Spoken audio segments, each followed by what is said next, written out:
बुधवार का दिन भगवान श्री गणेश को समर्पित है। ये बुधवार व्रत विशेष रूप से उन लोगों द्वारा रखा जाता है जो जीवन में आर्थिक प्रगति, व्यापार में सफलता, दाम्पत्य जीवन में मधुरता और मन की शांति पाना चाहते हैं। ये कथा है, एक था गांव जिसका नाम था शांतिपुर। नाम में शांति जरूर थी, पर उस गांव के एक छोटे से कोने में एक टूटी फूटी झोपड़ी में अभावों का एक भंवर सा था।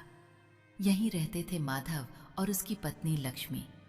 माधव एक किसान जिसका नाम तो माधव था, पर उसके जीवन में कोई माधुर्य नहीं था, बस सूखा रूखा और संघर्ष।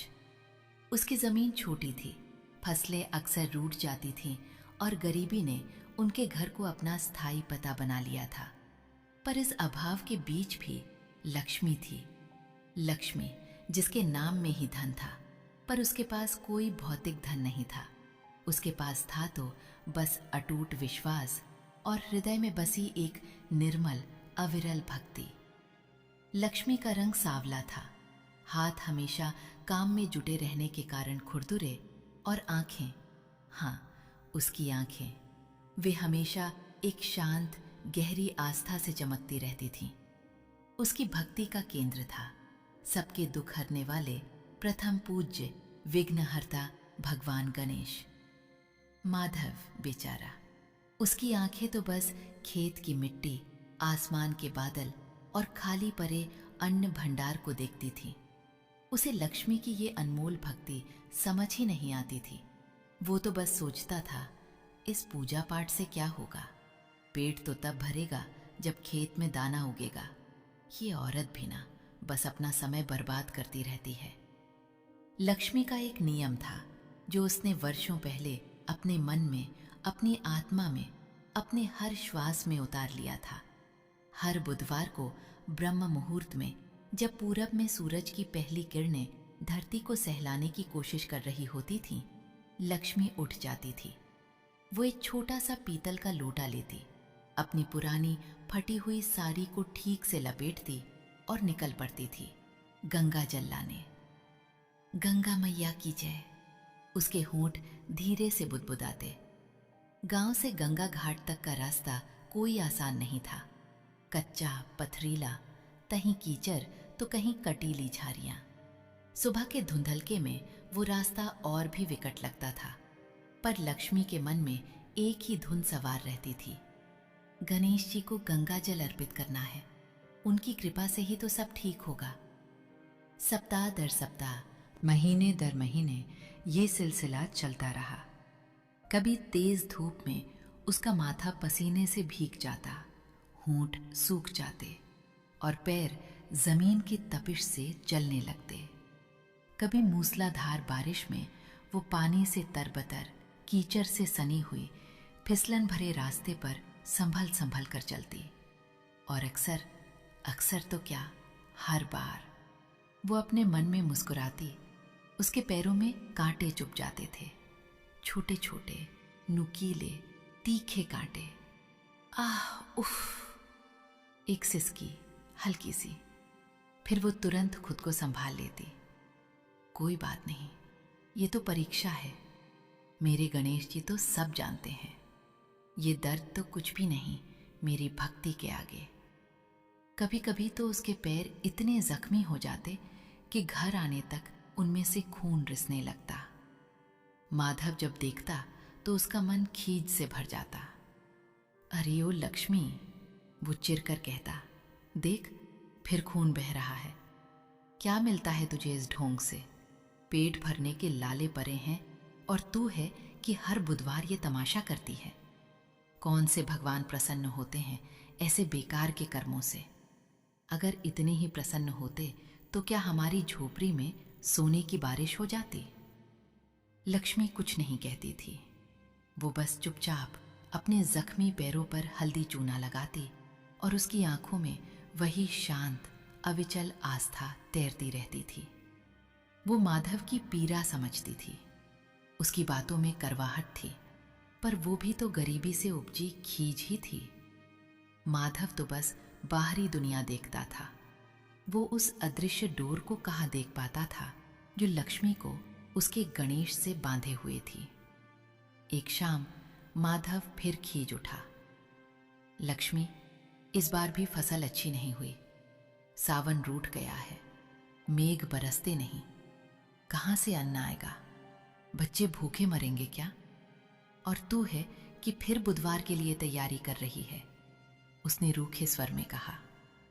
माधव जी, लक्ष्मी ने धीरे से कहा, विश्वास रखिए, मेरे गणेश जी सब जानते हैं, उनकी कृपा कभी व्यर्थ नहीं जाती।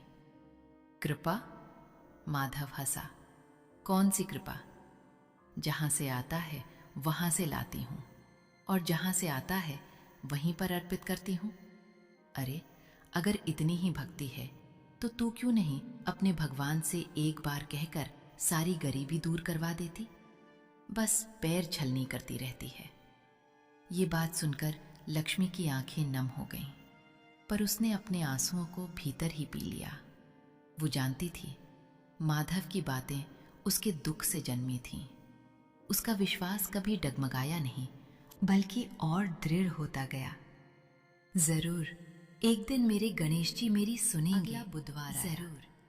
आसमान में सुबह से ही काले बादल छाए हुए थे, हवा में नमी थी और ऐसा लग रहा था जैसे मूसलाधार बारिश बस होने ही वाली है। लक्ष्मी उठी अपने नियम के अनुसार, पर इस बार उसके शरीर में कुछ अधिक ही थकान थी। रात भर वो खेतों में पानी देने के लिए भागी दौड़ी थी और अब उसका बदन टूट रहा था। आज मत जा लक्ष्मी, माधव ने उसकी तरफ देखे बिना कहा। बाहर आंधी तूफान जैसा माहौल है और तेरे पैर भी तो अभी ठीक से ठीक नहीं हुए हैं। नहीं माधव जी, लक्ष्मी ने दृढ़ता से कहा, ये मेरा व्रत है। मेरे गणेश जी प्रतीक्षा कर रहे होंगे, चाहे कुछ भी हो जाए मैं जरूर जाऊंगी। माधव ने सिर धुन लिया। जा जा, कर ले अपना ढोंग, एक दिन तू इन्हीं कांटों में फंस कर रह जाएगी। उसकी आवाज में एक निराशा थी। लक्ष्मी मुस्कुराई। उनकी इच्छा के बिना तो एक पत्ता भी नहीं हिलता माधव जी, फिर मेरे साथ कैसे कुछ गलत हो सकता है? उसने अपना लोटा उठाया और निकल पड़ी।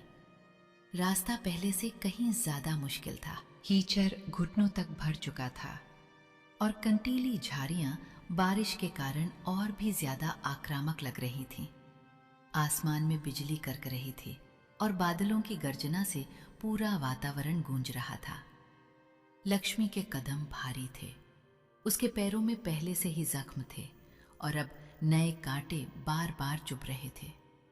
आह, उफ! इस बार सिसकी कुछ गहरी थी। दर्द की एक लहर उसके पूरे शरीर में दौड़ गई। वो हर कदम पर लड़खड़ा रही थी, पर उसकी आंखों में गणेश जी का वही सौम्य रूप तैर रहा था। नहीं, मैं रुक नहीं सकती, मुझे जाना ही है।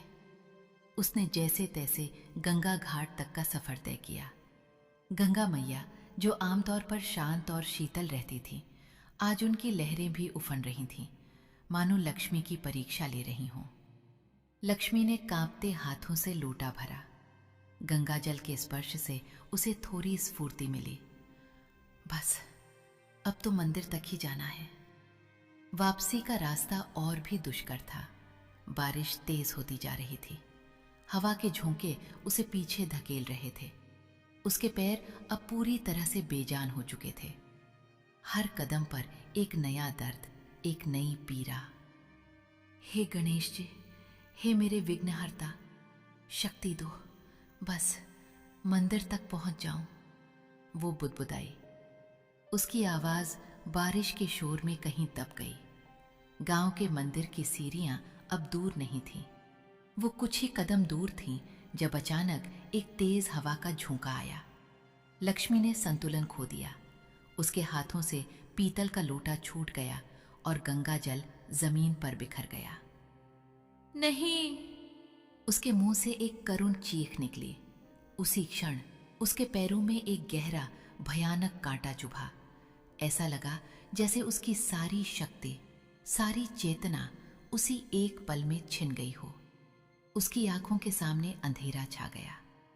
लोटे के टूटने और गंगाजल के बिखरने का दुख और पैरों का असह्य दर्द, वो सब मिलकर एक ऐसा बोझ बन गया जिसे वो और नहीं उठा सकी। गणेश जी, उसका धीमा टूटा हुआ स्वर। और फिर लक्ष्मी जमीन पर गिर पड़ी, बेहोश। बारिश की तेज धार उसके निष्प्राण शरीर को धो रही थी, जैसे गंगा मैया स्वयं उसके पावन शरीर का अभिषेक कर रही हों। माधव, जो घर में बेचैनी से टहल रहा था, अपनी पत्नी के लौटने की प्रतीक्षा कर रहा था। जब बहुत देर हो गई और तूफान थमने का नाम नहीं ले रहा था, तो उसके मन में डर समाने लगा। कहीं कुछ हो न गया हो। वो पगली औरत इतनी जिद्दी है। वो लालटेन लेकर बाहर निकला। गांव की गलियां सूनी थीं, सिर्फ बारिश और हवा का शोर था। वो चिल्लाया, लक्ष्मी, ओ लक्ष्मी, कहाँ है तू? कोई जवाब नहीं। माधव का दिल जोरों से धड़कने लगा। वो दौड़ा, जहां जहां लक्ष्मी हर बुधवार जाती थी, उन रास्तों पर। मंदिर के पास पहुंचते ही उसने देखा, कीचड़ में बारिश में भीगी हुई लक्ष्मी का शरीर पड़ा था।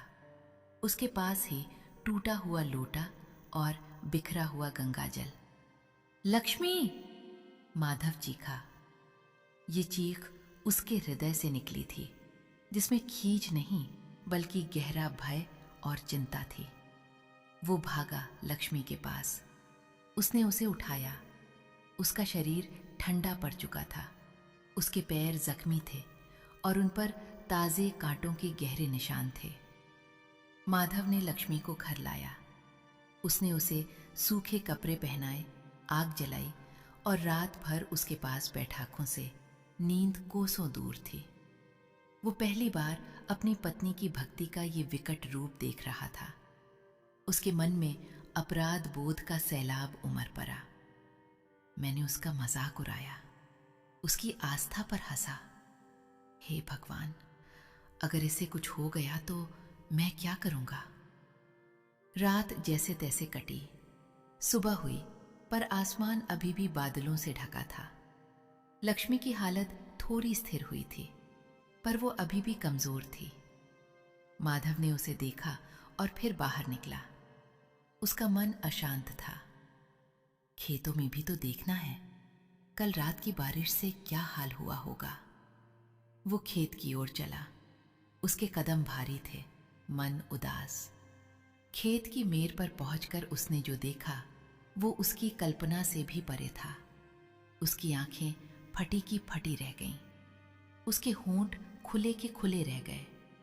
वहां जहां कल तक सिर्फ सूखी बंजर जमीन थी, जहां उसकी फसलें अक्सर सूख जाती थीं, आज वहां ये क्या है?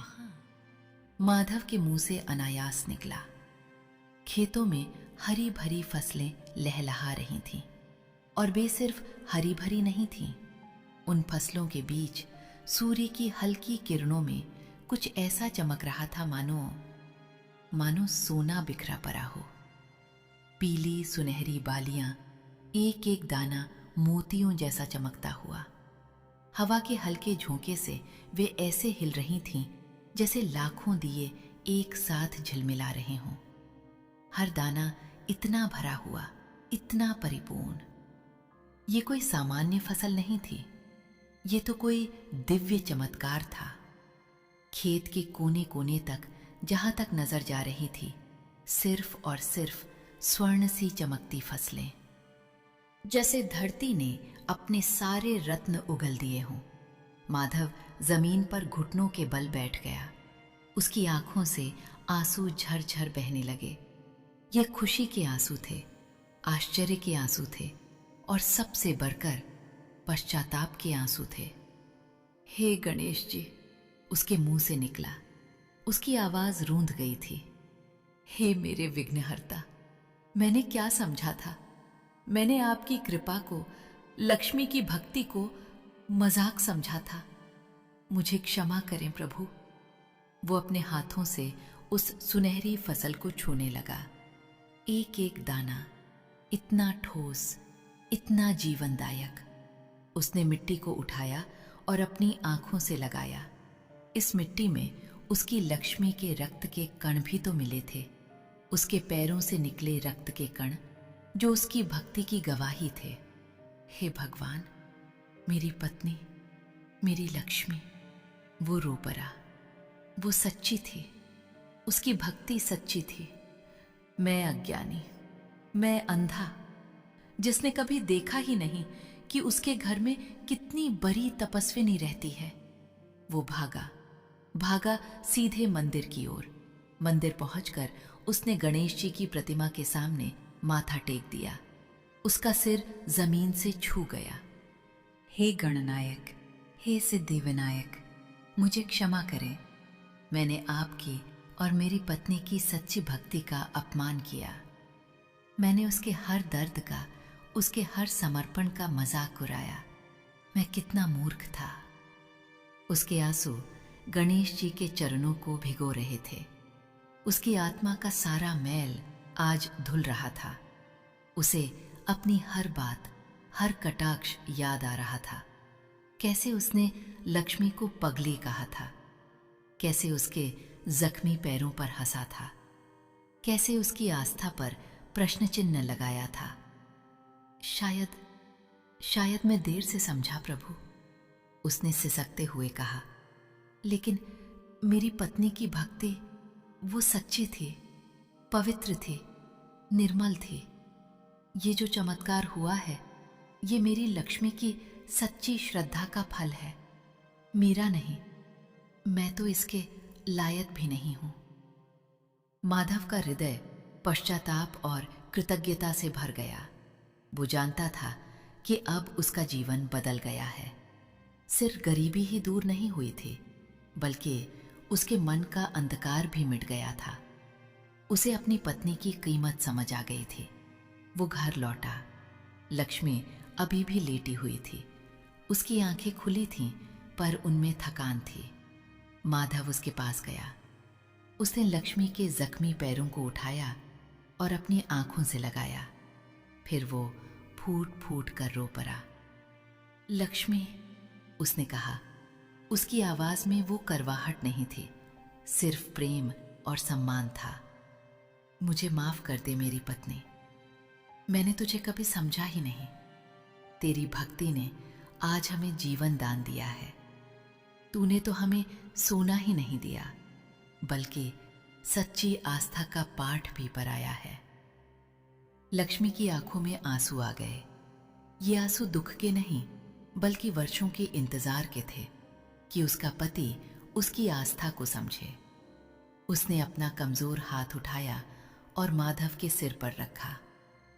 आपकी आंखें खुल गई माधव जी, मेरे लिए बस यही सबसे बड़ा फल है, उसने धीरे से कहा। गांव वालों ने जब खेतों में स्वर्ण सी लहलहाती फसल देखी तो वे सब अचंभित रह गए। उन्होंने माधव और लक्ष्मी की कथा सुनी। सबने एक स्वर में कहा, ये लक्ष्मी की सच्ची भक्ति का ही चमत्कार है। ऐसी आस्था तो किसी विरले में ही होती है। उस दिन के बाद माधव और लक्ष्मी का जीवन बदल गया। वे अब गरीब नहीं थे, पर सबसे बड़ी दौलत जो उन्हें मिली थी वो थी माधव का लक्ष्मी की भक्ति पर विश्वास और उसके प्रति अगाध प्रेम। माधव ने हर बुधवार को लक्ष्मी के साथ गणेश जी की पूजा करनी शुरू कर दी। वो अब लक्ष्मी के पैरों में चुभे कांटों को निकालने में उसकी मदद करता था और उसके जख्मों पर मरहम लगाता था। लक्ष्मी के पैरों में अभी भी कांटे चुभते थे, पर अब वे उसे चुभते नहीं थे। वे तो अब उसके लिए उसकी अटूट श्रद्धा और उसके गणेश की कृपा का प्रतीक बन गए थे। और हर बुधवार को जब वो गंगा जल लेकर आती थी तो उसके पैरों से खून नहीं बहता था, बल्कि उसके हृदय से, उसके नेत्रों से भक्ति और आनंद की धारा बहती थी। ये कथा सिर्फ एक चमत्कार की नहीं है, ये कथा है उस अटूट विश्वास की जो हर बाधा को पार कर जाता है। ये कथा है उस श्रद्धा की जो सबसे बड़े अंधकार को भी प्रकाश में बदल देती है। ये कथा है एक गरीब किसान की पत्नी की, जिसने अपने आंसुओं और रक्त के कणों से धरती पर स्वर्ण पुष्प उगा दिए थे।